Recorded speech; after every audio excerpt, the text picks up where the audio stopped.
So yeah, we're officially going to start. So hi everyone. Thank you so much for joining us today. I hope you are all well and you've had a blessed week so far. I'd like to welcome you all to the Cornerstone Partners webinar series, Be Brave, Be Agile and Be Resilient, which is focused on discussing a number of topics that are relevant to our community during these challenging times. If this is your first time joining us, I'd like to say welcome. So nice of you to take time out to be a part of our webinar session today. And if you've joined a few or one of our other sessions before, it's really nice to see you all again, and thanks for taking the time out to be with us. So today, we are talking about the funding journey, knowing when and how to raise capital. And today's really, really exciting because, you know, some masterminds, brilliance of the brilliance on this panelist, and also friends.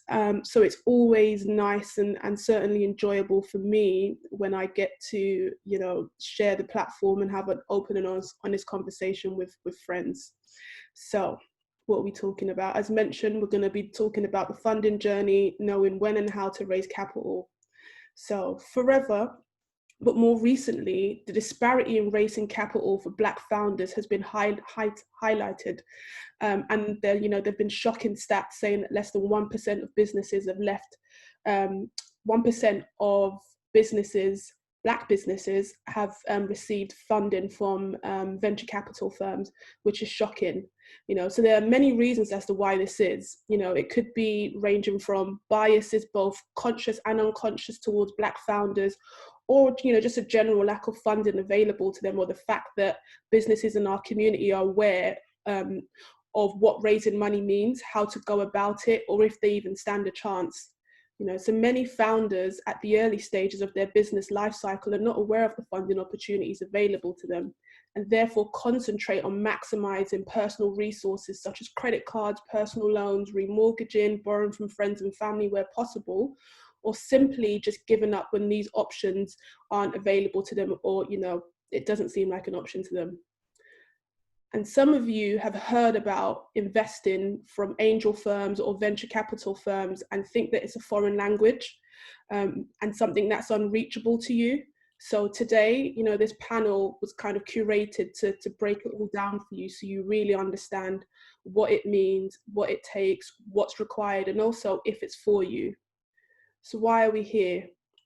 Kind of mentioned that a couple of seconds ago, but this webinar series was curated to discuss a number of topics that's important to our community, requested by our community. So many of you have sent in requests asking for us to specifically talk about this topic. So today we're here to talk about the funding journey, knowing when and how to raise capital, and we've pulled together a panel of amazing individuals that we consider to be leaders in our community.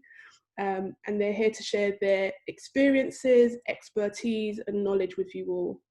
So I would like to introduce you to our panelists in no particular order, by no means in order of favoritism, but I'm definitely going to start with ladies first. So I'd like to start by introducing you all to Yvonne Bajela. I'm sure most of you know Yvonne, but if you don't, get to know, she's amazing. Yvonne is a founder member and principal consultant at ImpactX. So ImpactX is a UK-based venture capital fund founded to support companies led by underrepresented founders. And over the last 5 years, Yvonne has invested over 200 million in various startups across Europe, the Middle East, and Africa. And she's a board member, passionate leader, and a champion for diverse and female entrepreneurs. So I am really excited, and you should all be too, that we've got Yvonne on our panel. So hi Yvonne, so nice to have you with us today. Thanks, Chenelle. I'm excited to be part of this conversation. Cool. Next, I would like to introduce you all to Charmaine Hayden. So Charmaine Hayden, also known as Shams to a lot of us, is managing partner of a venture capital firm called Good Soil VC. So Good Soil VC is a venture capital fund dedicated to using diversity as a tool for high returns whilst working to minimize funding disparities in tech by investing in startups with high growth potentials whose founders are women or people of colour or people from the LGBTQIA community or otherwise disenfranchised communities. And in addition to this, Shams, she's an operator. She's built many businesses, but two notable ones, 5X, which is the award-winning ethnic curve model agency, and Face for Music, actually no, 3, 5X, Face for Music, and Gold Digger Power Circle, which is a hub for female entrepreneurs. So, as I mentioned, it's amazing because Shams sits on both sides of the fence. She's an operator and also an investor, which is really, really invaluable. So Shams or Charmaine, thank you so much for joining us today. Really nice to have you on our panel. Thank you for having me. Excited to have the conversation. Awesome. Next, I would like to introduce you to the one and only Mr. Andy Davis. Probably one of the most humble people I know, actually. But yeah, definitely shout out a bit more about how great you are as a person. But Andy, for those of you who don't know, I'll be shocked if anyone on this call doesn't know who Andy Davis is. So if you don't, start doing your Googles as I'm about to talk about him. So Andy Davis is an angel investor with Atomico VC, and he's also the founder of 10 by 10, which started off as, and still is, a group of Black founders and investors in the UK, and he started up to kind of two groups for both communities, just to kind of get together and discuss and brainstorm. And now he's just recently, as of probably about a week ago, launched a 10 by 10 fund. So the 10 by 10 fund is a pre-seed fund investing in exceptional Black founders in the UK. So watch this space because it's something to definitely follow. So Andy, really, really pleased to have you on our panel today, and thank you for taking the time out to be with us today. Thanks for having me, and thanks everyone here for attending, and Cornerstone for always just doing the brilliant work. I think this is the first time the four of us, and I think we're the only Black focused funds in the startup space that is. It's exciting. And Chenelle said before, we got on actually, it's great because we're all friends and we're here, and we're family, and this is by far going to be the only. Well, I've always looked forward to all the talks I've done and stuff, but this is the one that I'm looking forward to most, and most excited about being on and just being here with everyone here. So thanks. Awesome, cool. And now, last but not least, I would like to introduce you all to Rodney Appiah. So Rodney Appiah is one of our very own. When I say our very own, I mean at Cornerstone Partners. So Rodney Appiah is the chairman and one of the co-founders of Cornerstone Partners. And he is also a director at Foresight Group. Foresight Group are a leading private equity firm managing 6.5 billion of retail and institutional capital. And he's been in this space for over 10 years and has worked with and invested in several entrepreneurs and companies in this space for the last 12 years. Rodney also sits on the board of a number of high growth startups in the UK, actually not even just startups, small and medium enterprises in the UK, and also chairs the CBI London Under 35 committee. So really, really nice to have you on the other side with me, Rodney. Yeah, be kind to me for now. Be kind to me. Don't embarrass me. Great to meet you guys. Should be a great conversation. Echo what Andy said. I think it's really awesome that we're all on the same panel today. Loving what everybody else is doing on this panel. So just looking forward to getting into it, basically. Awesome. Okay. And so I feel like I don't need to do this, but I always appreciate that we may have new people on our panel or on our webinar.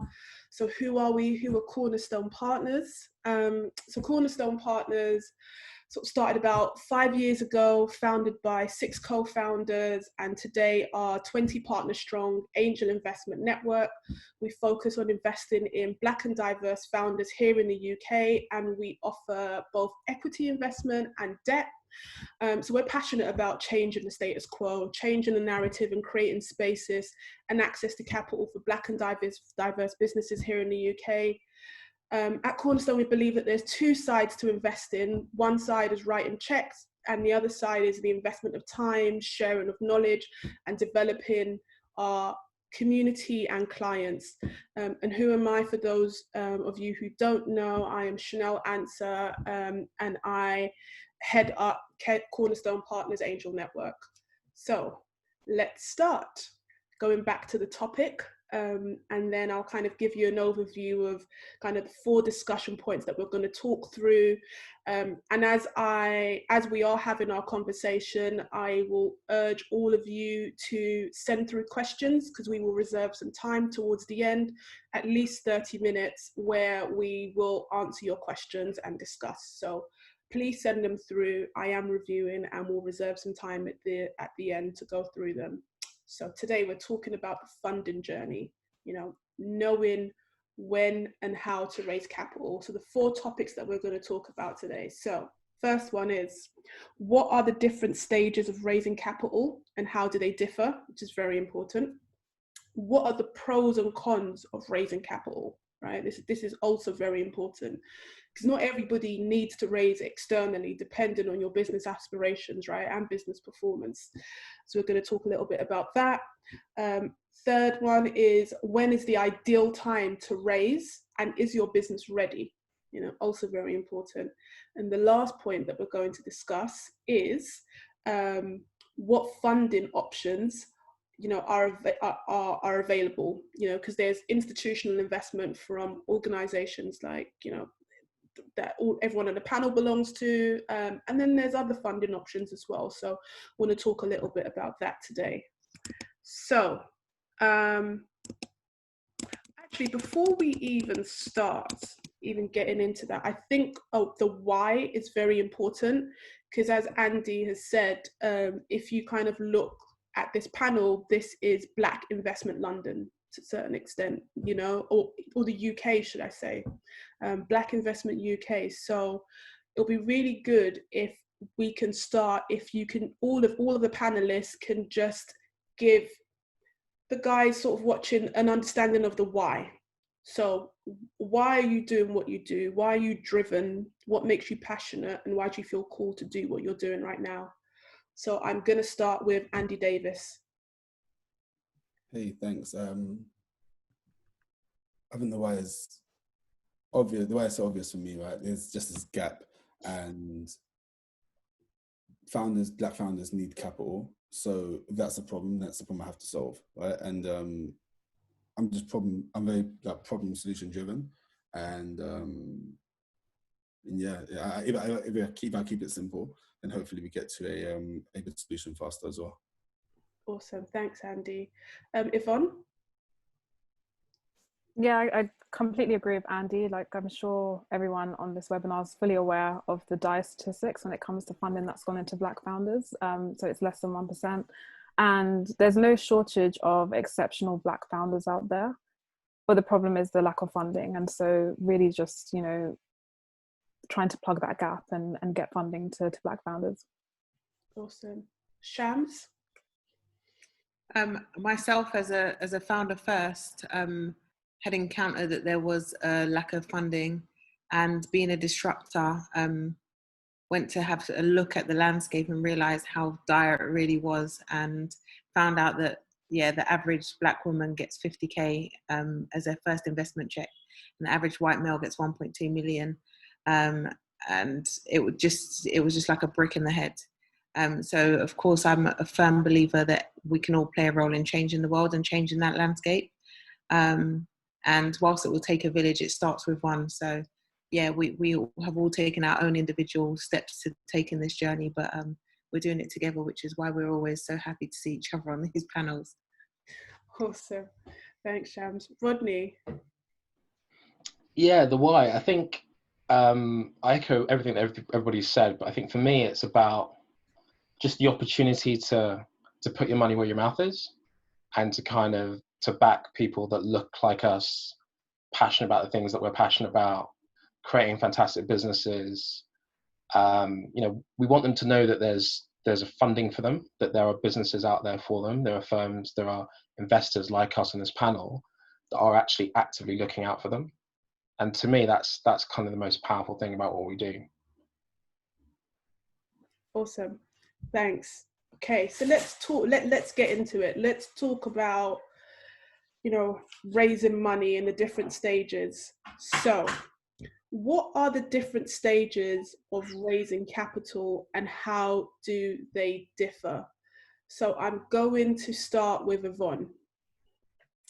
Thanks. So I guess as your company evolves from being at that idea stage right through to, where you have that MVP, for example, minimum viable product, there's different levels of funding and different stages of funding. So starting right from the very beginning, pre-seed funding. So pre-seed funding is typically where you may have an early version of your product and you'll be looking to raise to hit the milestones to raise a seed round. Typically it'll be anywhere from say 50 to 150K that you'll be raising, valuation of up to, 1 million. And it typically, in terms of where it comes from, it's typically from family and friends, it's from angel investors that do small tickets, and it's also from early stage accelerators. When it comes to that next stage of funding, that's typically what we call the seed stage. And that's where, you want to raise in order for you to build your product, get it into the hands of your early users, and move it from being a prototype to that minimum viable product through to beta testing, and then through to commercialization, ready for that Series A round. So that's what you'll be looking to do with that seed round. So the seed round, I would say, is really about that product market fit, trying to really get those early signs of traction. And in terms of what you'll be looking to do with that round, or how it would look, that's typically, I would say, you'll be looking to raise anywhere from say 150K right through to 500K. Some outlier companies have raised 2 million, up to 2 million in their seed rounds. But that's really where, in some exceptional cases. And then obviously you've got your Series A from there, Series B, and so on. And when it comes to that Series A round, that's really about, it's all about scaling users. So you'll be raising, once you've got that product market fit, you've got an understanding of how to really drive the growth of your company, and you'll be looking to really attack that and focus on that scalable route to market. Okay, awesome. So I just want to break it down a little bit, because I think it's very important that everybody, especially those who aren't akin to trying to raise money or aren't necessarily familiar with our world, kind of really understands all of it. So valuation, what is valuation?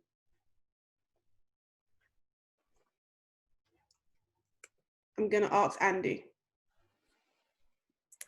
So then maybe some people hate my my answer. So the evaluation is, of course, what the business is worth, right? Mm-hmm. And in my opinion, and hopefully not my opinion alone, but probably my opinion alone, in the very early days, where I participate at pre-seed, so that's anything under £1 million being raised. I think the valuation is based on, if you tell me you need X amount, be it 100 or 200, 300 or 500K, that should account for 10 to 15% of the business in the early days, right? And for your very first intake of capital, external capital, and last, that is 10 to 15% of your valuation. So I always say it's dependent on what you need. However, that is there's two things there. What you need has to make sense for where you're at, right? So you can't just be like, hey, I need 500K to get to it. Because so many people pitch with their ideas and pitch with nothing. I need 500K. I even said I thought there was like a running joke with me or with investors that found a picture for $500,000 with nothing, like earlier this year and late last year. I was like, is there a joke going around with founders or something? They're not pitching nothing for £500,000 and then whatever. But yeah, so you have to have something, right? And something, you have to have some validation, and that's data for at least 3 to 6 months based on how the business is doing. And a small note on that, it hasn't always got to be only positive data. I always want to see negative data, because for two reasons. One, we want to see what to avoid and how to optimize going forward. And two, when there's a blip later on, we don't want all of a sudden some surprise detailed explanation that always existed, because that's just very annoying for everyone involved, and it's going to slow things down massively. So if you're transparent up front, that's way more helpful. It's the same reason why when you send investor updates, which I'm sure we'll touch on later, you include lowlights or negative points, because you want to see how you get through those and also how we can help. And so the second point of valuation is, yes, it's based on what you need. 10 to 15% of the value of the business. That is for pre-seed only. Again, if you are raising a seed round, if you're raising anything over $1 million, that does not apply to you. And that's mostly because at that point there should be other factors which help us determine where the business is at. Like, you've got some data in, you've been operating for some time, at least a year, 18 months or so, if you are first-time founder especially. So then it's again, the amount you're raising you should be giving away max of 20%. However, that rule just doesn't apply to you when I'm talking to businesses. I see too many founders nowadays who are raising $1 million plus who you go, hey, it's 10 to 20% of the business. I'm like, well, they're raising $3-4 million. And I'm like, your business isn't worth like at this stage. So yeah. Okay, so that's interesting. So valuation, just to kind of re-emphasize and summarize. So it's essentially how much your business is worth, right? Yep. So that is what valuation is. But I kind of want to go right to the beginning. So even before getting investment from someone, from an institution or from an investor, there's a stage called bootstrapping, right? Yep. And most founders start at this stage. Yep. And essentially, let me ask Shams. Shams, can you tell the guys about bootstrapping, what it is, what businesses and founders tend to do when they are bootstrapping, and some of the challenges associated with that stage, which is the very early stage of kind of raising money? So bootstrapping is generally just the very first stages where you're trying to get your product to a stage that you can gain users or buy it or customers, but very early. So if you're buying a product, it'll be you buying like a small amount rather than your bulk load. If it's a tech product, you'll be getting the most basic version of your app or website, and just seeing whether or not you can onboard users, and doing that by yourself as far as you can go with as little as you can. And just kind of trying to prove that there is actually a market for this product or service. Awesome. So step 1 is bootstrapping. Step 2, as Yvonne mentioned, is raising money at the pre-seed stage. Now there's 2 parts, right? Two parts of raising money at the pre-seed stage. So Rodney, can you just touch on kind of the 2 parts? Being angel and VCs, early stage VC investment. Yeah, sure. So angel investing is a type of investing where you're really benefiting not only from the capital, but also from the individual themselves. And so it's what's referred to as a non-institutional round, i.e., because someone is engaged with you, they have experience in your industry, they like you, they can provide some practical knowledge and expertise and support, whether it's through contacts, whether it's through connections, whether it's through just being a good sounding board and mentor. That's angel investing. And typically angel investors either operate as individuals or operate within syndicates like Cornerstone or 10 by 10, where they kind of come together with other individuals and either decide to make collective decisions or individual decisions as and when is required. So angel investors will typically invest anything from £150,000 up to probably $500,000. I think beyond $500,000, it starts to then move into the second part of seed investing, which is early stage VC investing, when you are starting to engage with either early stage seeding platforms like Seeders or Angel's Den or Angel Investment Network or AngelList, or you're engaging with early stage VC firms that specialize specifically on that stage, the seed stage. So companies like Seed Camp, companies like Backed VC, which is a community-driven seed vehicle, companies of that nature. So those are kind of the 2 big differences. In a nutshell, the difference is institution versus individual. If it's an individual, it's angel investing. If it's an institution, then it's early stage VC investing. Awesome, thanks Rodney. Okay, let's just kind of recap so everyone really gets it. So you bootstrap, that's your own money, to kind of get your product or service to a certain stage. And then when you want to raise money from someone else, then you would move to an angel investor, kind of similar to Cornerstone and 10 by 10, or you go and talk to a VC that invest in really early stage businesses like Impact X and also like Good Soil as well to a certain extent. So that's kind of the stages. I just kind of wanted to just set the scene up so everyone kind of understands the journey to date, right? So let's get into the fun bit now, which is, what are the pros and cons of raising capital? It's not an easy journey. All of us on this panel know, most of you, dialed in today know. So let's talk about the pros and cons of raising. I'm gonna start with Shams. Am I off? Oh, I am off mute. I'm looking for the mute button.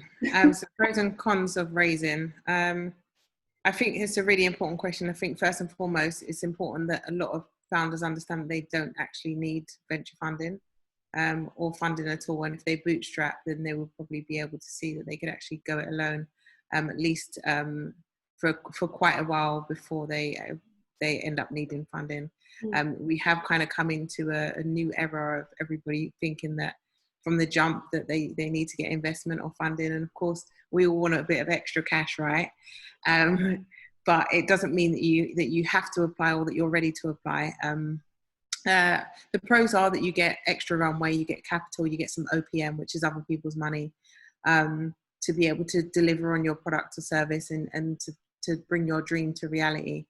The cons, there are quite a lot of cons. One of them is that you're going to have answerables, and you're going to be expected to keep to your mandate and your promises that you've made to these people that you're investing in. You're not going to have the slow burn of being able to say, actually, you know what, I'm going to pivot. I don't want to do that anymore. I want to do this without having to speak to someone about it. It's about like going back to your parents' house after being an adult and thinking, actually, I was used to going out and doing whatever I want, but now I've got to confer with someone. Mm-hmm. And then there's the cost of capital. When you're really early on in your journey and you're giving away equity in your company, if you think that your company is going to be worth X amount and it's a substantial figure, you want to keep as much of that equity as possible to yourself. Of course, it depends on where you can go without capital. So if you can go without it, then I would advise that you do. Try and build as much of your product out as you can. If your product isn't actually going to, so most of us are going to, if you're getting funding from a fund, we want to be able to look at our fund and say, okay, will I be able to, so mine's a 50 million fund, for example, is there potential for your business to cover the entirety of my fund as a return? Will you be able to give me 50 million back from this investment? And what are the chances for you of doing that? Have you looked at your market size? Does it make sense for you? And do you really want to be returning 50 million to someone else? Or are you quite happy to be able to build it out yourself? So kind of looking at those things, there are quite a number, and that list is not exhaustive at all. But yeah, I think that early on in your journey, it's really good to be able to get a feel of what you want your culture to be like, what you want the look and feel of stuff to be like, and get a feel of that and fall in love with your customers and let them fall in love with you back, so that you have a firm grasp as to exactly what you want to do and where you want to be. And before committing that to other people, you're going to say, but you said that you wanted to do this, and now all of a sudden you've gone somewhere else. So I think that's a really important thing. And also it is hard work. You know, you're having to have quarterly updates at least to say what you're doing. You're like, well, I'm in the middle of building, I don't want to talk to anyone, but you have to now because you have a binding agreement. So have a think about that all before kind of just thinking that it's free money, because there's no such thing as free money. So true. No such thing as free money. So just to kind of summarize some of the points, right? It's great because you get money to kind of take your business to the next level, but then there are obligations associated with that. There are things that you need to do. As Sham said, it's kind of like dealing with your parents, essentially, because the investor will take a stake in your business, and they won't completely tell you what to do, but they almost will to a certain extent. They'll have an element of control. So it's about determining whether you know, be comfortable with that. So it's just also really important that when you are looking for funding, that you're looking for the right people, because you could get in bed with the wrong person. It's very much like dating. And you should find out who your investors are, because they could be your worst nightmare. And then you're going to have to stay with that person for a really long time. and that's a really bad negative. But yeah, there are a number of other opportunities as well. So if you have the right partners and they can bring skills and network on board, then that's something that's going to be really invaluable for you. Okay. Yeah. Awesome. And then I'm gonna go to Andy Davis, actually. So pros and cons. Let's start with some pros. Pros is, so as I say with the 10x10 fund, right? We're going to be an extended co-founder of the team, and that ultimately means just being there for you as founders, and hopefully that proves to be invaluable. I think I hope I do a good job of that personally now with founders, and I believe maybe I do, right? And thus build trust, and ultimately as an investor that pays, because you end up getting in good deals really early and at unbelievable prices, and more importantly, you build incredible relationships with super individuals who I tell my founders all the time that the businesses they're working on don't matter, it's them who do. So if they do the next thing, then I'm here to back them anyway. They're not going anywhere. They have to keep focusing on the business. But I just say that to sound nice. But it's true. And so the pros are having a partner who you can trust for life, hopefully, and go on this journey with you for the next 10 years, be super supportive. Of course, there's a capital and resource to explore your dreams and to go to the next phase and the next level and solve the problems that you deeply care about.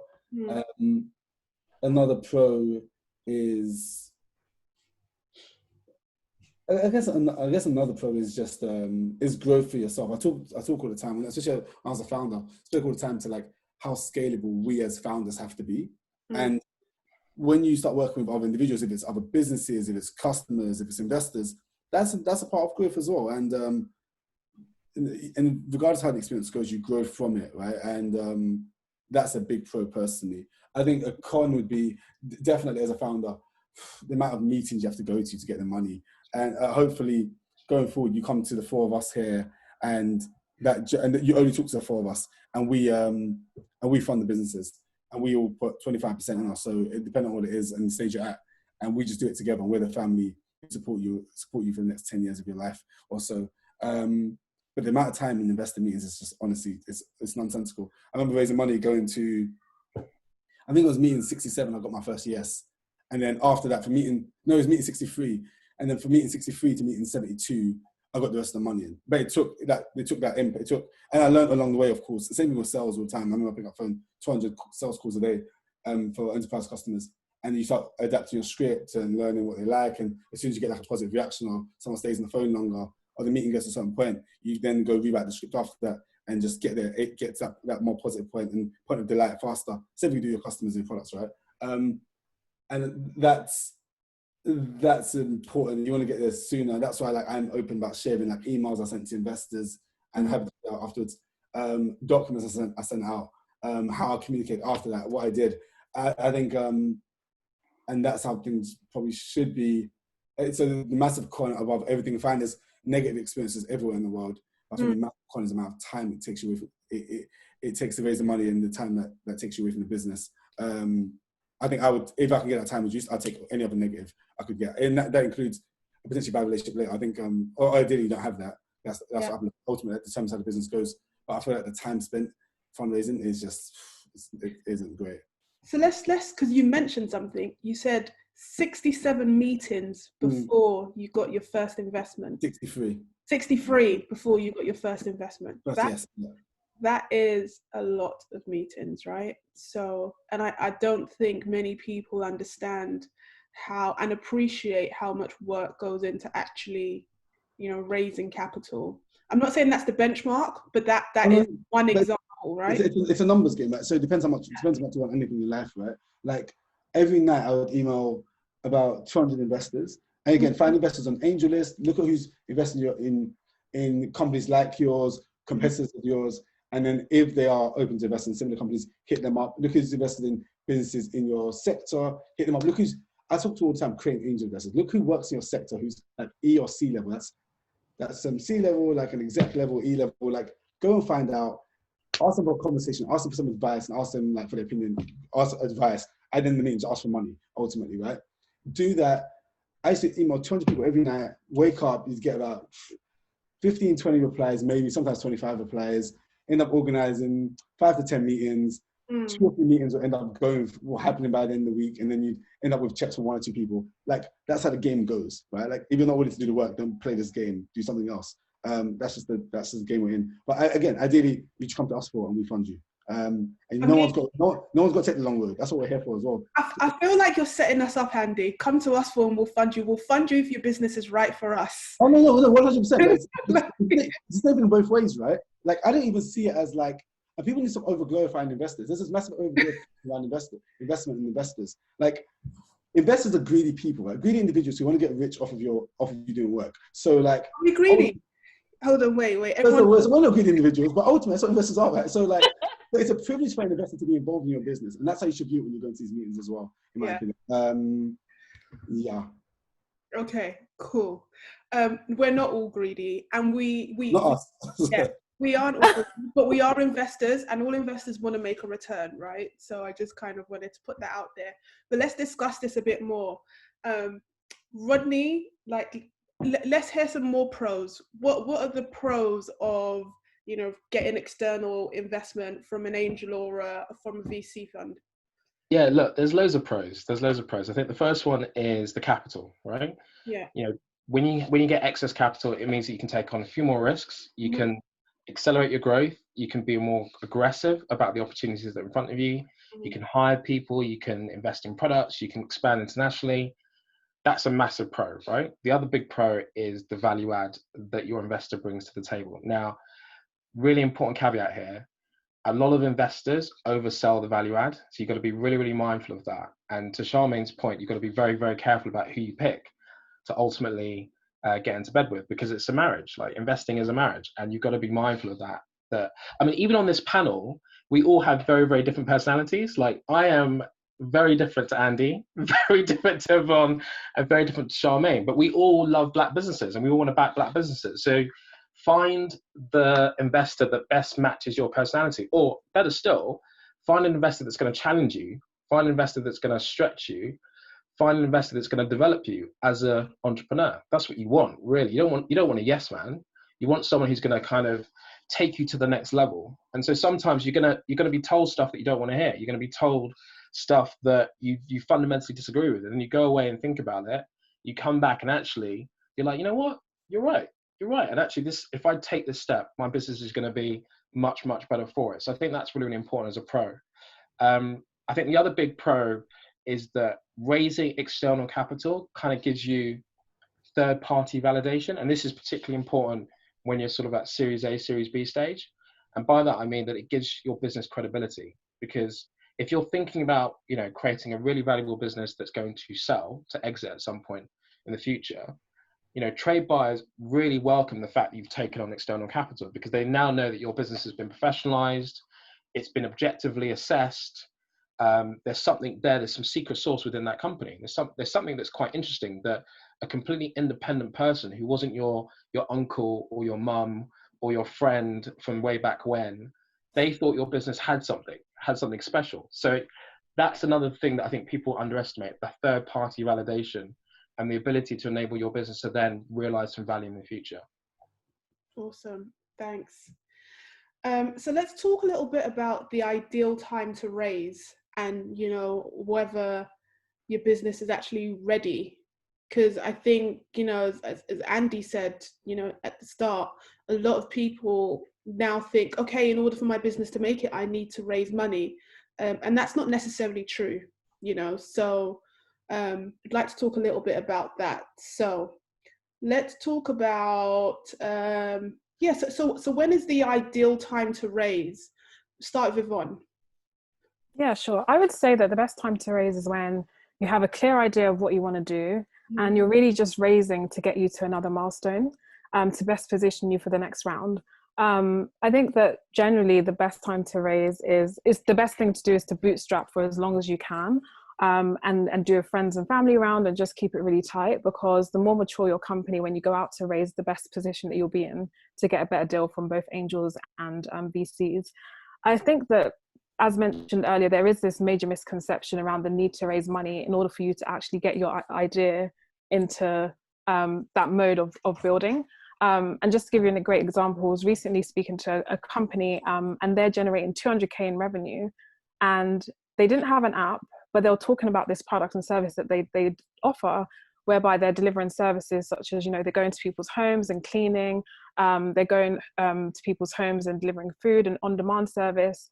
And I was really, really surprised when they told me that they're doing this all by WhatsApp and by an Excel spreadsheet. But that's an example of how a company can be resourceful and really just, prove that there's demand for your product before you actually go out there and raise capital. And that's really smart, because now that company, when they do go to raise capital, they're going to get the best terms and they're going to be in a really good position to do that. So I guess coming back to your question, when is the best time? Like, the optimal time and reason why you want to raise is to get your business to the next milestone in order for you to raise for another round, because it is likely that you'll have to raise again. And also just to help you just either generate more revenue or demonstrate that you have that product market fit. Less optimal reasons why you want to go out to market and raise is if it's inevitable that, you haven't really figured out what your company does. There's no real early validation, or you're just really extending the inevitable that's going to happen. So, again, if you haven't proved that you do have that product market fit, you're still figuring things out, and you're really just raising just to help elongate the journey that's going to happen in a few months' time, that's definitely not the time. Or, if you're throwing money at marketing as a Hail Mary without any clear strategy, again, that's not a good reason to raise. You always want to raise when you know exactly what you want to do, that you've got a game plan and it's going to help you achieve that milestone that you want to achieve. Awesome. Well said, Yvonne. Thank you. Andy, because you talk to a lot of founders, I'm sure they're constantly asking you the question around when and if now is the best time. Would you tell them? So I think, given where we are in the world and given the current climate, if you can take in capital today at a good price for your business from positive individuals, then do it, right? As long as it doesn't consume too much time. Now, those are for those who are fortunate to have capital at their feet. For those who have to go out and fundraise, is now a good time to fundraise. It's if you're a Black founder, go fundraise now. Right? There's sentiment out there, especially with like white angel investors and white VCs. I say go and squeeze every pound of white guilt that you can, right? But then there's those investors who just feel bad. Then another bucket where we have the market, and the market is decided what it wants to do ultimately. I think angels and early stage VCs are still a bit unsure in certain sectors and certain markets, but you should go raise. The right time to raise is when the business needs the capital and needs a resource to be able to achieve what it can, but it can't without it, right? Ultimately, and of course, if you are running out of capital or you don't have the resource to get to that point, then you go raise. Then you plan to go raise capital, and the amount you need is based on what you need, is what's required to get to your next milestone. It isn't looking around elsewhere and being like, this person raised $1 million, this person raised $2 million. It's literally based on what you need. Because if you come to any of us with a plan that just doesn't speak to where your business is at, that's where things can fail. I say all the time, like financials in the early days, I look at them at pre-seed, but what I'm really looking for is just how you think, right?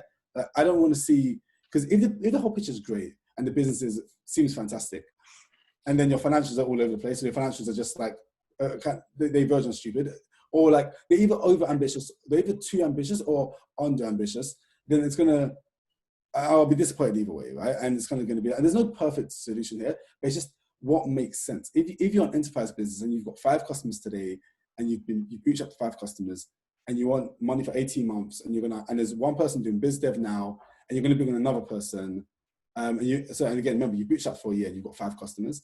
Okay, cool. So if you and this other person are doing it for 18 months, then guess what? You should really get to 15 customers in 18 months' time. That's what the numbers say. Unless you're part-time, you're not going to be full-time. Maybe you're full-time before.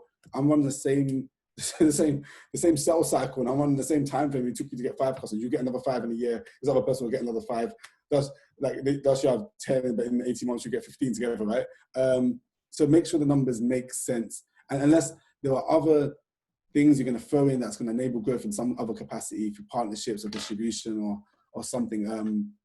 Make it make sense. Yeah. Okay.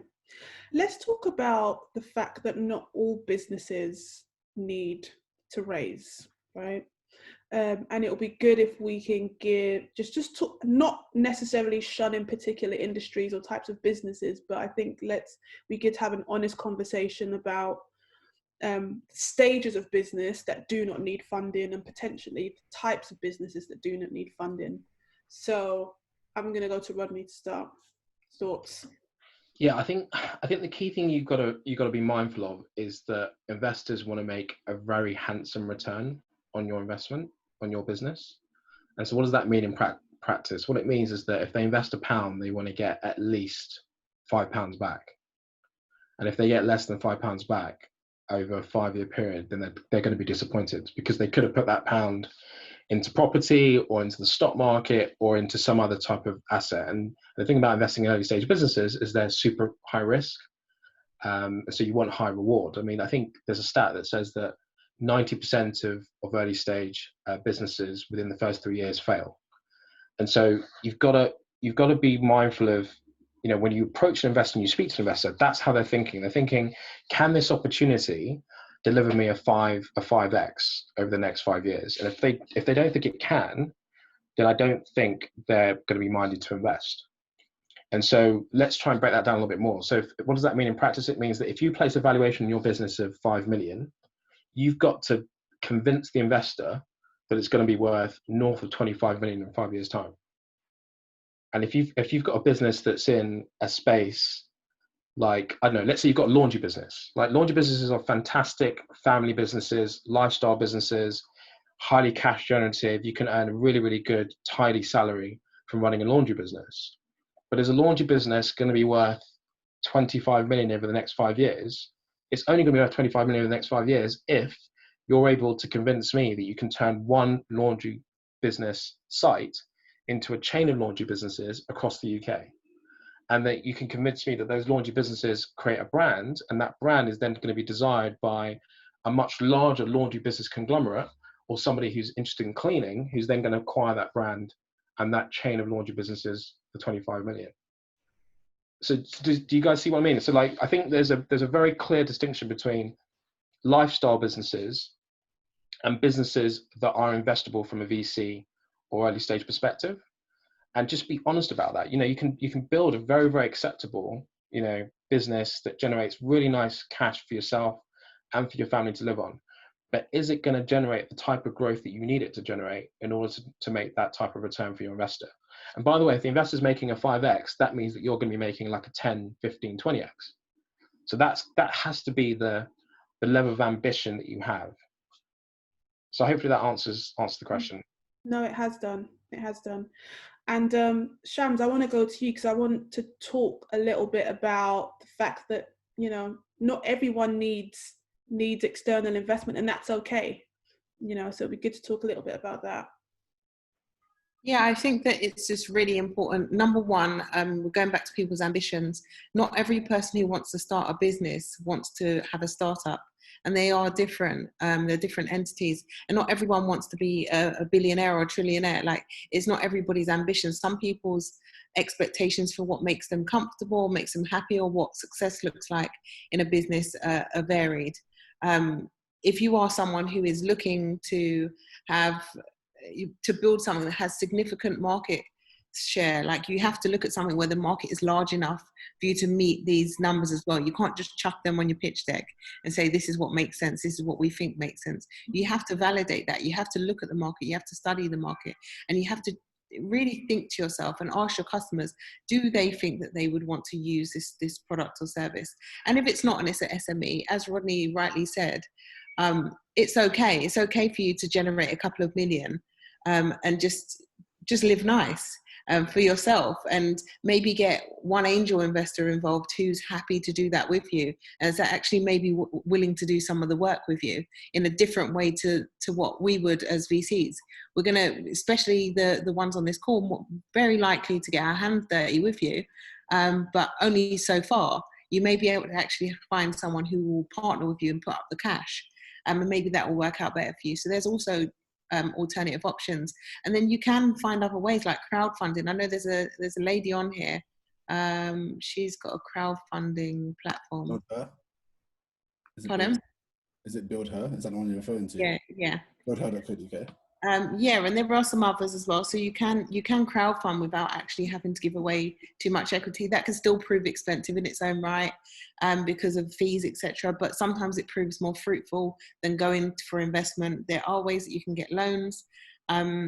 Within the community, we have our very own Lendo.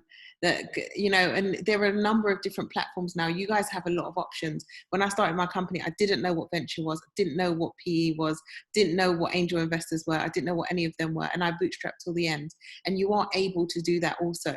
It's just about you being resourceful, about you operating in a lean manner, about you not doing stuff that you think you should be doing just for the sake of it. Like I got a big office in Soho for no reason and was there for 5 years paying, I don't want to disclose the number of how much I was paying, because I felt like I needed it because my peers were doing it. When in essence, no one was coming to this office to see me, because I don't really like face-to-face meetings. They bore me to no end. So I had no real reason to have that. Obviously, it was nice to house my stuff, but I didn't need to do that. And I think you guys need to get down to the core of what you really need rather than what you want. Yeah. What makes you look like you're a boss, and what makes you actually deliver the product or service that you need to in order to get the returns that make you comfortable.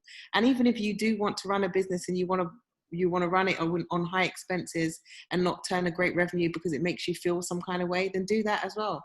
You just have to, I guess, manage your expectations as to what you want to deliver as your outcome. And if you want to be the next Zuckerberg, then do that, and understand that you're going to have to scale. You're going to have to be agile. You're going to have to be ferociously fierce in business. You're going to have to cut off some of your friends. But no, there's a number of different steps you're going to have to do, and you're going to have to take. But think about what it is at your core that you want. What do you want to achieve? And do you really need external capital? Do you think about yourself as someone, did you take, I don't know, advice well from other people? Do you take critique well? Do you like people telling you what to do or advising you what to do? How often do you take advice from people? Send a survey around to a few of your friends and just say, like, what are my core strengths? Do you lead a team really well? Because if you can't lead a team and you're one of those people that are really hands-on and want to micromanage everything, you've either got to unlearn that skill or you've got to deviate to a different form of business. And an SME is probably right for you, because you're going to want to have your hands in everything, overseeing everything. In a startup, you cannot do that. You need to be able to coach and counsel your team in order to take on those roles for you, and to be able to be bosses as well. And it has to be a we thing, and everyone within that team has got to be able to absorb your culture, whether you're there or not. So I guess I implore you all to kind of look at that and see whether what path is right for you. I'm not trying to discourage you guys from coming to venture. We do want to give you money. It's imperative for us to retain our roles, but it's also really important for you to think about it, because obviously when you hear these check sizes, you're like, I want some of those peas. But you also have to make sure that it isn't expensive for you in the long run, and that it's not going to be detrimental to you. No, well said. Honestly, well said. And I think it's the honest truth that a lot of founders need to hear. That you need to really think about your why. You know, are you raising money because you're seeing that everybody else is raising money and you want a piece of the money, but actually you're not quite sure if you actually need it? Or do you want to raise money to say, actually, just to flex and show that, you know, you've got this massive company and you've got the big fancy office, but actually you didn't necessarily need to do that. You would have been fine without it. So you really need to think about your why, and also your style, as Shams said, and as everyone on the panel has said.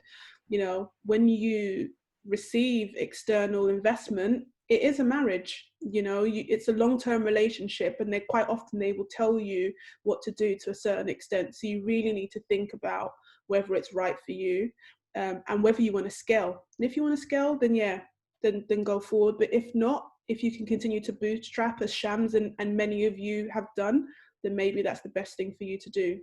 So what I want to do now, I think it'll be really good if all the panelists, because you know you all represent different investment companies, if you can talk a little bit about the type of businesses that your company and yourselves particularly like to invest in, the process, check sizes, just so that they've got a bit more of an idea. So let's start with Yvonne.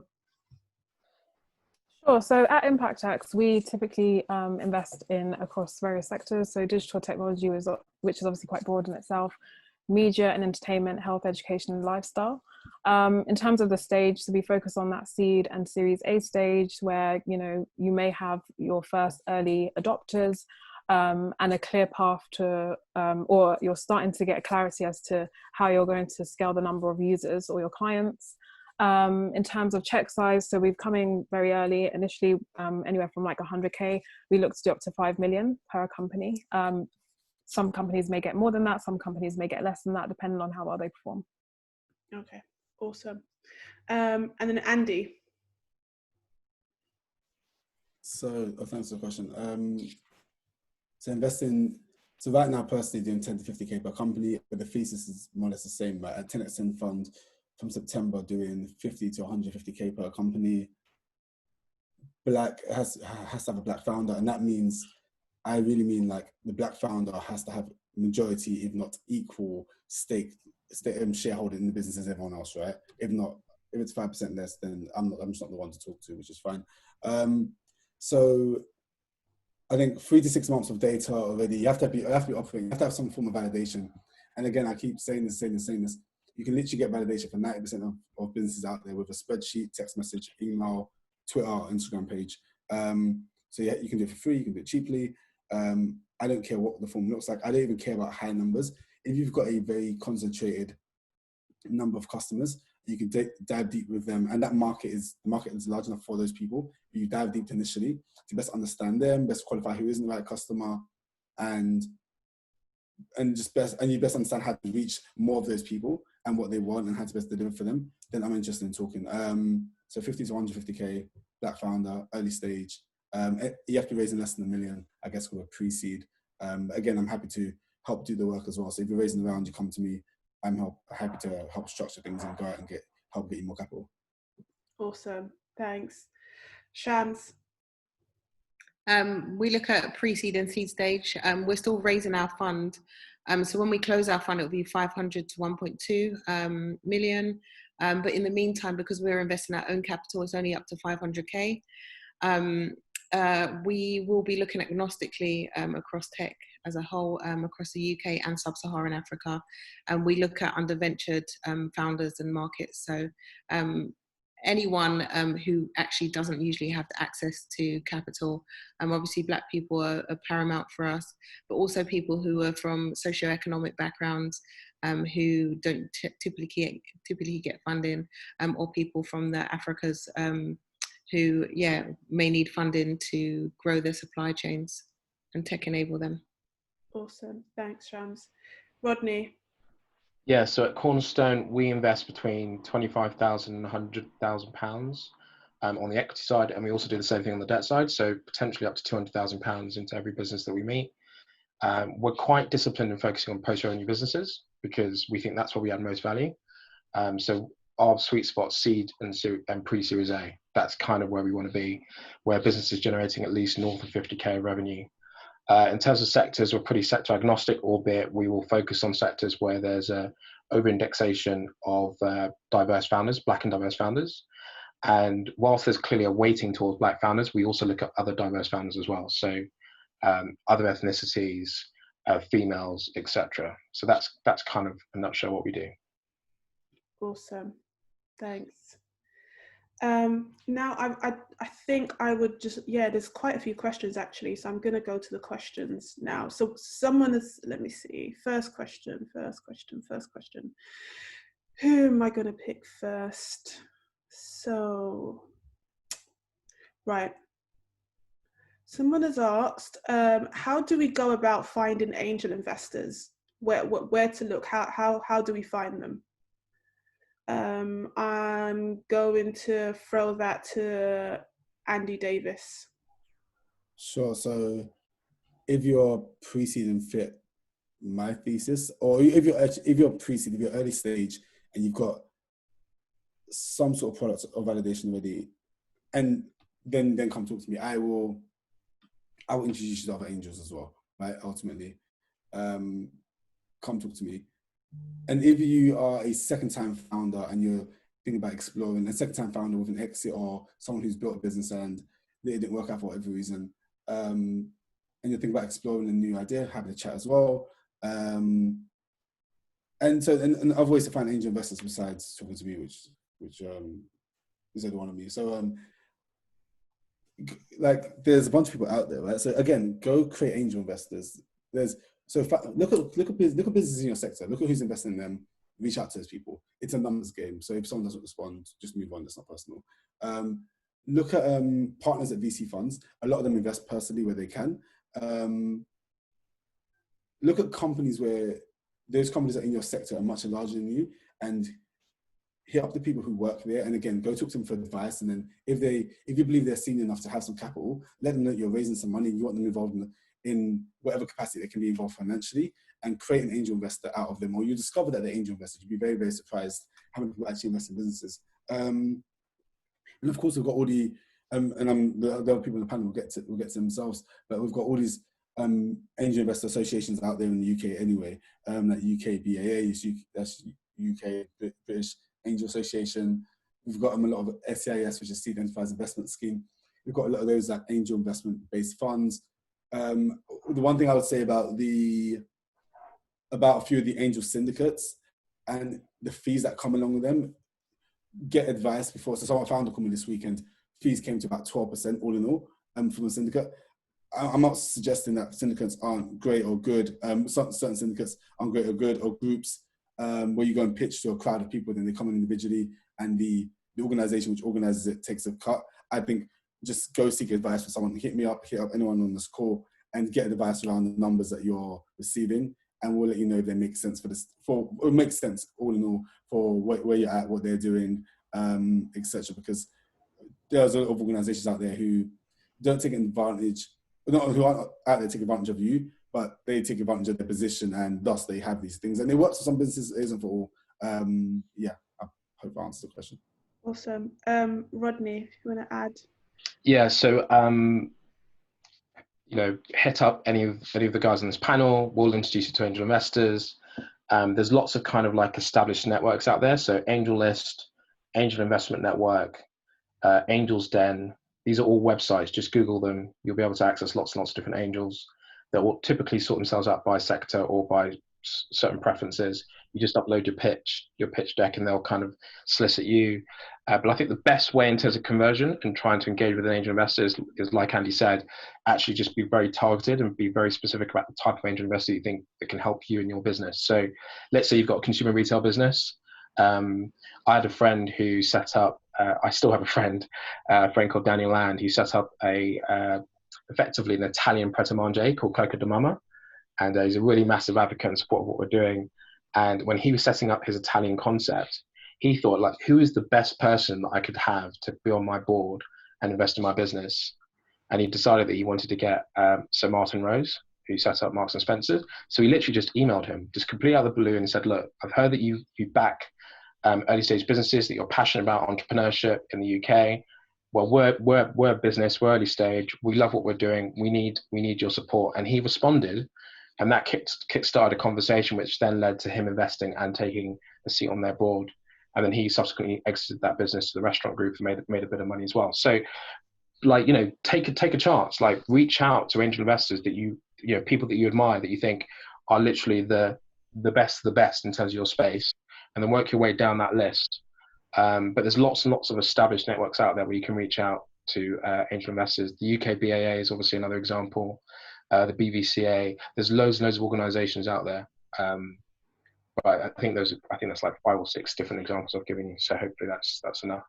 Yeah, just to also add, you might want to try LinkedIn as well. If you just search for angel investors, a whole bunch of people will pop up.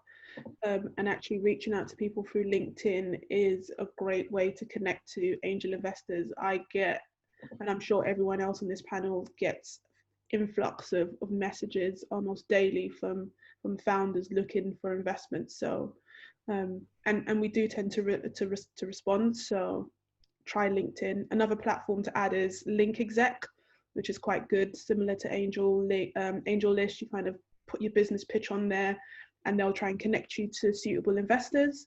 Yvonne or Shams, any other sources that the guys can look to find angel investors? There may be surprisingly be some in your phone book. I would have conversations with everyone that you know, and just put together some bullet points as to what you think that you can gain from people. Whether or not it's investment, whether or not it's an intro to someone who can invest, whether or not it's a spotlighting, and just be very clear on what you want, be as concise as possible, and call everyone. Literally, I can't implore you enough, when you're building something, call every person in your phone book and let them know what you're doing. Don't send a broadcast. It's not the same thing. It's impersonal. It doesn't have the same effect. Call people. Just say, hey, like, I'm working on this at the moment. What are your thoughts? Have you looked at this? Is it okay if I keep you up to date on what I'm doing? Do you know anyone who may be interested in investing in something like this? Do you know anyone who may be able to who has a big following, who may be able to share this? And just have the conversation with people. You'll be surprised, because I often see founders complaining their friends aren't supporting them on social media and blah, blah, blah. Not everyone, that's their way of supporting you. For some people, it's a very different way of going about it. So have the conversation and ask them what the ways that they could help you are. They might not even know themselves. Ask them what they're doing. So what are you currently doing? What role are you playing? Who is within your network who may be able to help? They may not even think of it at the moment, but they may be out somewhere and think about it, because you're now on the top of their mind. Because no one likes to say no or to have to say no. So the first opportunity they get to tell you that they can say yes, it's likely that they will. As long as you're concise and you don't speak to them for 4 hours on the phone. As a founder, you ain't got time for that either. So Yvonne made just touching that exactly that point. 2008, maybe 2009. I remember we did that 10K for our startup, and I was like, oh, we're gonna get 10K from just poor boys from Barking, and then we just thought, oh, how about we call people and just ask them for some money? We spent 3-4 hours calling everyone in our phone book. We got to 10K at the end of the day, and we couldn't believe that we had got to 10K. We couldn't believe it at all. We literally called around. It was like £500 here, £1,000 here, £200-300 there. Yeah, we had a lot of investors per se. Actually, we ended up with 2 investors. The investor we just borrowed the money from, and like said, we'll pay them back in 6 months or whatever it was, or 2-3 months, and that worked out. So Charmaine's 100% right. Just pick up the phone. You'd be very surprised what happens in your phone book. And nowadays, like, black people have a lot more money than they did on my generation, especially 10 years ago. So yeah. Awesome.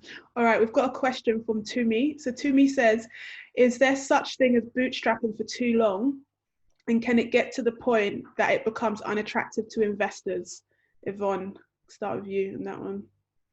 100% not. I think actually it's more attractive when a company can bootstrap and get to a stage where you've proven that you've got that validation, you've proven that you've got that demand, and customers really love your product. There's so many examples of companies out there that have gone a really long way bootstrapping. I'm sure you're all familiar with Calendly, for example. They've only raised, 250K an angel round. Look where the company is today. They're generating, and I think it's an estimated 30 million. Their annual recurring revenue rate. MailChimp is another example. That's the marketing platform that we use to send out emails. And again, I think they actually launched in 2001, but they didn't actually do their first external funding raise until 2019. And so that's an example of a company, again, that's gone a really long way. There's so many examples out there. SurveyMonkey is another one. So they were founded in 2019. They raised their first capital 10 years later, and then they went public in 2018. So definitely no. Okay, awesome. Just looking through the comments, I'm loving this. You're all taking notes. Sarah said, I've taken 5 pages of notes. I'm learning a lot. So this is fantastic. I hope you're all taking notes and your hands are tired from writing too much. Keep going. Next question. So let's see. Okay. Do investors do credit checks on founders? We do checks. Let's start there. I'm not. We do checks. So obviously when you engage with an investor, they're going to listen to your pitch, they're going to listen to your story, your narrative, they're going to check your financials, but then they're going to go through a period of what's referred to as initial due diligence, to really get a sense and understanding of what you're about. And that can cover lots and lots of different areas. Yeah. But I would say there's basically 3 main buckets. So the first bucket is your financials, right? They're going to look at your historic trading, to the extent that you've got some historic trading. They're going to look at your assumptions with regards to your model in terms of where you think you can take the business. They're going to look at your balance sheet to the extent that you've taken on any existing debt. And in that instance, they may do some credit checks, right? So that's the first bucket. The second bucket is legals. So they're going to look at the quality of your commercial contracts. Is your IP protected? Is your trademark protected? Is your brand and designs protected? Have you employed people? Have you employed them in the right way? They may look at, for example, do you have an existing investment agreement? What are the types of protections that are already in place? What do your articles look like? What does your consent package look like, et cetera, et cetera? That's the legal package. And then the final thing that they'll check is what's referred to as the commercial elements of your business. So does your business model stack up? Is the market that you're operating in exciting, attractive, growing, addressable? Do the drivers make sense? And how do you sit relative to the other competitors in that space? So those are kind of the 3 things that most VCs will look at: financial, legal, and commercial. And then there's another piece that some VCs will look at as well, which is around kind of management DD. So they'll look at, they may interview you, they may decide to do psychometric tests, they may reference you with other people to make sure that you're not a liar, that you're not a fraud, that you haven't left a kind of 2 kids back home in Africa, all the rest of it, right? They're going to do all of that type of stuff, and they may go further and do some KYC checks on you to make sure that you are who you say you are. So that's kind of DD in a nutshell. Now, clearly, if you're an angel investor, you're not going to be as thorough as that. But as you go further and further up the value chain, and as you seek to raise more and more capital, the DD process will become more and more extensive. So just bear that in mind. Okay, awesome. Thanks, guys. Another question from Beverly. So Beverly says, how do I become an angel investor? Andy Davis. Sure. So at 10x10 Fund, it's a retail fund, meaning anyone can be involved. The minimum requirement is £1,000 to invest. I'll put a link up, and where investors are committing now this month, and we're closing commitments end of July. So if you want to be involved, anyone wants to be involved, minimum requirement is £1,000. So in the next, we'll send out like an investment prospectus and a deck end of the month, and next month we're going to have information sessions every week for 4 weeks. We're going to be running everyone through the deck and the prospectus, and then in the next hour answering any questions. So I'll put a link in the chat. If anyone is interested in becoming an angel investor, that's a path. Another path is simply to meet with founders and write a check. But if you're new to investing, I'd suggest speaking to people who have some investing experience, like people on this call, speaking to other founders who understand what it's like to work with angel investors. And I guess also 10x10 Angels, we run monthly pitch meetings where companies applying, and we had the first one last month, and 4 or 5 black founders pitch to a group of angel investors. Some are new, some experienced investors already. Drop me a line. I'm happy to have you join if you're interested in becoming an investor, and just listen in and learn from that, or add any value you can add. And of the 4 we saw last month, two of the startups have gone and received funding from the investors. So good success rate. The intention was up in the air a bit, but that's happened. So hit me up. I'll put a link in my email in the chat. Awesome. Just to add, anyone who's wants to be an angel investor and is a bit uncertain at this stage. Andy IM has Angel Investor School, so we'll also put the link for that. Yeah, and I was just going to say that the UK BAA also runs an e-learning program. I think it's called the Angel Investor Course, but if you go onto the UK BAA website, you'll be able to find it. Okay. So there's lots of different ways to kind of learn about angel investing. Yeah, there is. And you can also plug yourselves into, like Andy said, like 10 by 10. If your focus is on female founders, there's Alma Angels, there's various groups in which you could just learn from other existing angels as well. Also, and books. I'm going to throw a bunch of books in the chat as well that everyone should read. One is Angel by Jason Calacanis. Another is venture deals, for everyone to understand the deal terms, which everyone has to read it. There's a lawyer, entrepreneur, and an investor, of course, in the book, going through every term and investor term sheet, which is like a contract between the startup and the investor. And then there's the Secrets of Sand Hill Road, which tell you about like the venture path in some detail.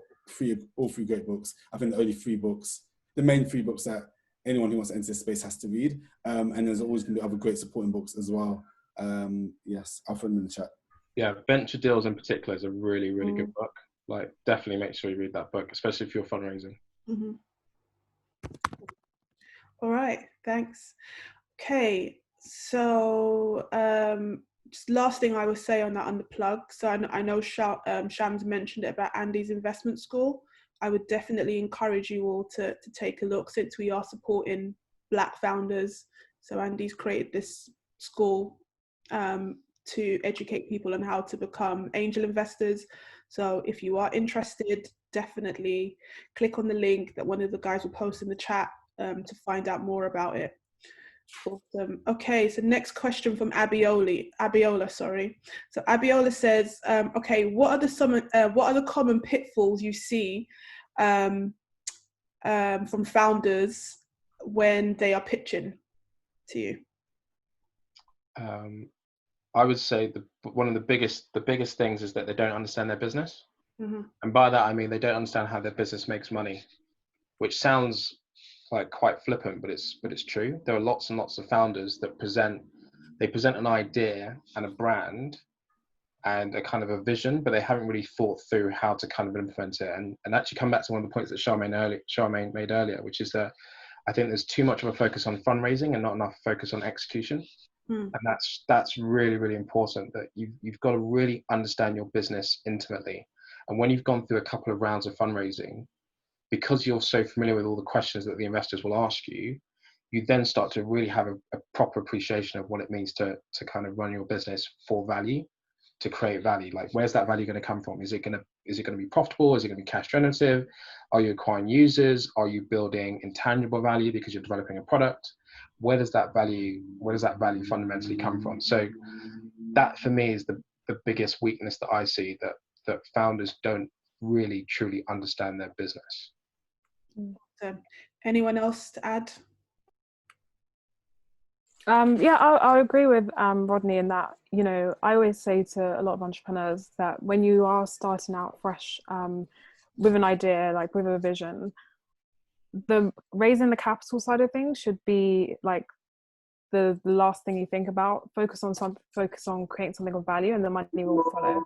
I'm always surprised at the number of decks I see or the number of pitches that I see, and I'm so confused as to what the company actually does by the end of it. So it sounds really basic, but just not clearly articulating exactly what problem you're solving or what the solution is, not really demonstrating how scalable the market is, and also just not having a good understanding of the market that you're operating in. The amount of times that I've heard entrepreneurs say, I don't have any competitors, and that's always a red flag for me.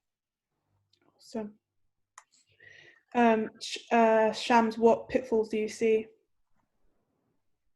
Yeah, I'm with Yvonne on the lack of competitors. I think that people don't understand that it's actually sometimes an advantage to have some competitors, because then we know that you can look and see what they're doing well and what they aren't doing so well. You can build on that. I always say that people should try to be the midget standing on the giant's shoulders. I think a lack of understanding of your market, your true market, and the lack of customer obsession. I believe that founders should be obsessed with their customers. You should love your customers. You should be speaking to your customers, especially times like this. If during COVID you are not speaking to your customers, you're not serious about building a business that's sustainable, because it's better to have a few customers that love you than to have loads of customers that are, you know, yeah, we could use this or we couldn't. I'd suggest you go deep rather than just going wide, so that you can have some longevity and you have people that will evangelize your product, rather than just people who will use it skew if the opportunity comes. And I guess another red flag is founders that are either trying to take too big a salary or try not to take salary at all. Because what are you planning to live on? Are you planning to do this full time? If you're not planning to do it full time, or if you are planning to do it full time and you're you know, you're not showing that you're getting a salary from anywhere else, then we can only assume that you're planning to cipher some funds somehow, and that's never a good sign. So yeah, there are a few there. Awesome. Okay. Thanks. So, got another question from Courtney. So, Courtney says, should we have SEIS or EIS in place early on before sending out our decks, or can we wait until we have interested parties? I think if you can get SEIS or EIS in place before you send out your deck, it will be helpful, because there are some investors that do care about that. So just for those that are not aware of what that is, there are two types of schemes that basically provide tax relief to angel investors. So SEIS is slightly more generous than EIS, but to get SEIS, you've got to be a particularly early stage business, effectively a startup. If you're EIS, you're kind of slightly more progressed, but you're still relatively early stage. And depending on the scheme, an angel investor can get anything from 30% up to 50% tax relief in investing in your business. So if you're asking for £100,000 and they provide you with 100K, in effect, they provide you with 50K because of that discount, particularly in a situation where the business goes bust. So it's an incredibly attractive incentive to be able to get your business SCIS or EIS advanced assured from HMRC. And the process is super simple and it doesn't cost anything. So I don't see what the downside is in doing it. And what I'll do is I'll send a link in the chat to show you how to do it. Awesome. Okay, we've got another question from Yomi. So Yomi says, do VCs and angels look at crowdfunding platforms as a good place to scout potential investment opportunities? I'll leave it to whoever wants to answer that one. I'm going to ask Andy because he's smiling a lot. Go ahead, Andy. No. No. Just no. Okay, next question. No, that's unfair. No, because don't put yourself in a dangerous place, right? I think Rodney and I spoke to valuations before, and Rodney spoke to the economic mechanics of valuations as you grow, right? So I think crowdfunding is like the lawless land. It's a place where anyone goes to and they say anything and no one checks anything and people just give themselves any valuation they want. And that's fine. Again, it's each their own. But I've seen it burn too many people. I've seen it burn too many angels, more importantly, actually. The founders themselves, sure, they'll do another company. But the problem is, so businesses on crowdfunding platforms, poor valuations mean this. If you're raising, let's say you're super early stage, you're like, hey, my valuation, as Rodney said before, arbitrarily speaking, £5 million. Okay, sure. And then you raise $1 million on the crowdfunding platform. What could you do? Everyone celebrates. You spent almost all of the million, and now you need to go to an institutional investor to go raise the money. So you come to one of us. And we say, at this stage, your business is worth $3 million. Here's a negative for you, right? So not only do all of the investors in the previous round get diluted, there's also a down round, so a reduction in valuation. So it's this double negative. And then the third negative is they don't understand what's really gone on because they're just from the street and no one's there to guide them, right? With a lot of the examples, it was 10% Fund, it was Angel Investment School, UKBAA, there's no guidance in place per se. There's no one to really talk to about these things. You can email the founder and the founder's going to say, this is the value our investors think the business is worth. That said, there are good things on crowdfunding platforms. Friends of ours at BYP have just hit their target, 500K. Again, people were you can argue about the value. If it hits, it hits. And if they have their plans going forward, if you have your plan to go, her value is 10 million. If you have a plan to grow the business to get to 50 million without another round of funding, or to get to 20, 30 million without another round, with one single round of funding, then okay. But make sure you have that plan in place. And I believe Kike does have that plan in place, right? She's told me. So I think it's a lawless land. However, you can do it sensibly. One of our companies, VTA London, the watch brand, they crowdfunded last year at the exact same valuation that I invested at. So that's fine, right? They did it, I think, within 3-4 months after we gave them money. So yeah. The question was, do angels and VCs look? Not. I think everyone has the emails and we open them up and take a look here and there. I took a look at, I think, whoever it was, Crowdkeeper, someone's yesterday. But I'm not actually looking to actively make an investment in any of those things. Once in a while, you see something interesting, but yeah, it's not an active source. It's probably bottom of the list. Yeah, I would just echo that. I think it's a double-edged sword, crowdfunding. I can see why there's lots of benefits to doing it if you're a consumer-oriented business. So if you're kind of a D2C or a B2C type business as opposed to a B2B business, you can kind of engage with your customer base. You can get them to evangelize for you. They'll be your ambassadors. You can raise at crazy valuations. That's huge, huge benefits. But the negative is that you're dealing with a kind of a tail of investors that often will add a lot of admin and bureaucracy to your process. And then also, which I think is the really damaging thing, it sets a valuation expectation that sophisticated angel investors will struggle to meet, I think, in most cases. And so you get caught into what's referred to as the equity valuation trap, where you've raised loads of money at a certain valuation, but then angel investors who are more sophisticated that can provide you with more capital are not prepared to meet that valuation. And so you're caught on this trap. So just be very, very wary about it. It's got pluses and minuses. You just need to be mindful of that. Awesome. Got a question from Michelle. So Michelle says, what is the best way to access advice or guidance for founders? It seems the only way to access advice is through raising. That's not true. Panelists, please share some of the amazing organizations in our community that offer support.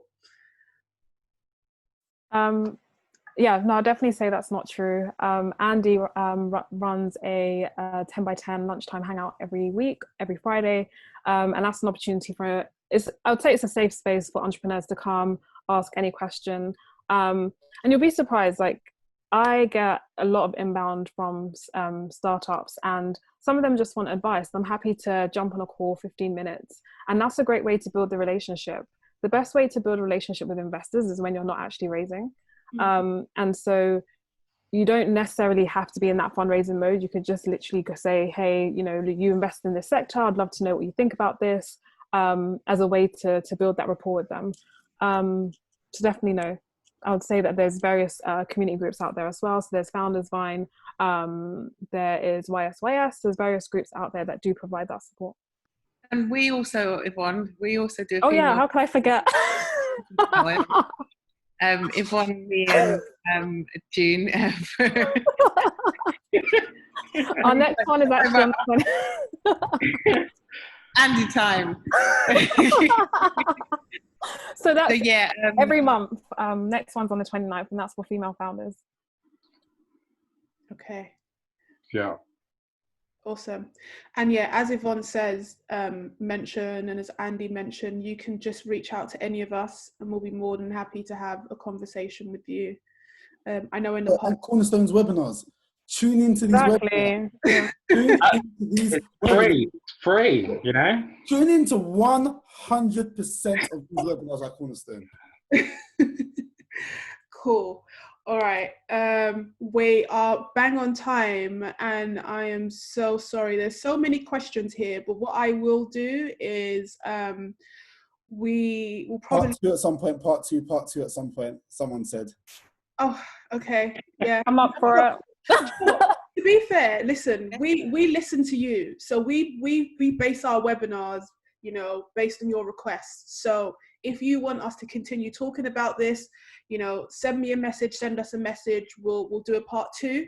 Or if there's any other topics that you want us to focus on, let us know. Because for us, running these webinars and these sessions are to educate you guys and give you insight and bring you the best people that we can find to kind of help you to facilitate the knowledge gap. So let us know.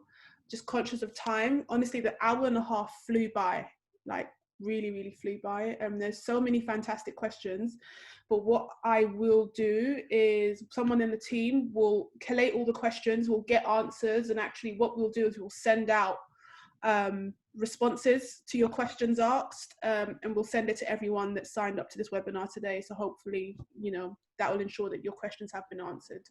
So really, really hope that you took something away. The guys, Yvonne, Shams, Andy, Rodney, they've all talked through the funding life cycle, right from bootstrapping through to raising from a VC, bootstrapping through to seed, whether you should invest or whether you should seek external investment or not, whether you need to stay in your lane, you know, some real truths have been dropped today. So I really hope that you take the advice given and go away and think about yourself and your business and whether investment is right for you. We've talked about crowdfunding versus going direct to an angel or an early stage VC investor. So, you know, hopefully there's been a lot that you've been able to take away today. So we wish you luck with your next step. Hopefully you use this evening and the weekend to really reflect about whether the moves you're making are the right ones for you and for your business. And if you want to continue conversations, everyone on this panel has made themselves available to continue the conversations, as well as myself, always here to talk to you guys and offer advice. So yeah, on that note, we're going to wrap up this webinar, and I just want to thank you all for spending your early Friday evening with us. Hope you have a blessed evening and you enjoy your weekend. Only thing I will say, actually, it's still in early stages, but on almost every webinar that we do, people ask for some sort of Dragon's Den session, right? And so we've been figuring out how we can do that at Cornerstone. So Andy does his pitch black sessions, which are amazing, every Monday at 7 o'clock. Absolutely awesome. Honestly, definitely watch it every Monday. Instagram. Where he spends an hour and really, you know, hones in and drills in, you know, to the makings of a business and sort of why they want to raise. And it's really, really important, really, really fascinating. And that's a one-on-one session. In the next couple of weeks, so watch this space, Cornerstone will be doing a version of Black Founders Dragon's Den. So watch this space, and we will be inviting other investors, so our friends on this panel, to co-judge with us. So we'll keep you posted about that. So thank you all. Have a blessed evening and weekend, and we will see and speak to you soon. Take care all. Thanks Chenelle and Cornerstone for hosting. Thanks all for attending. Thank you. Thanks everyone. Thank you. Ciao. Bye.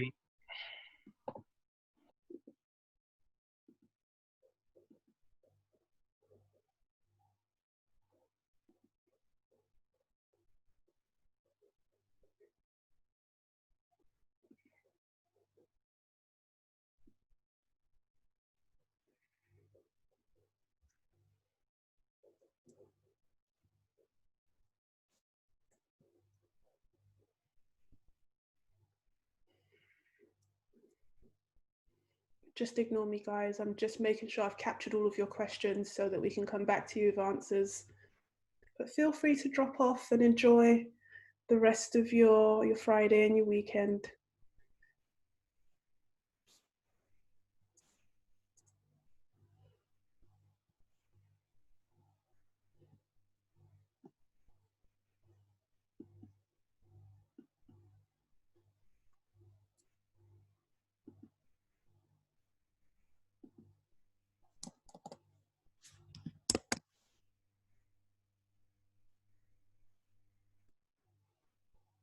Okay, take care. Bye.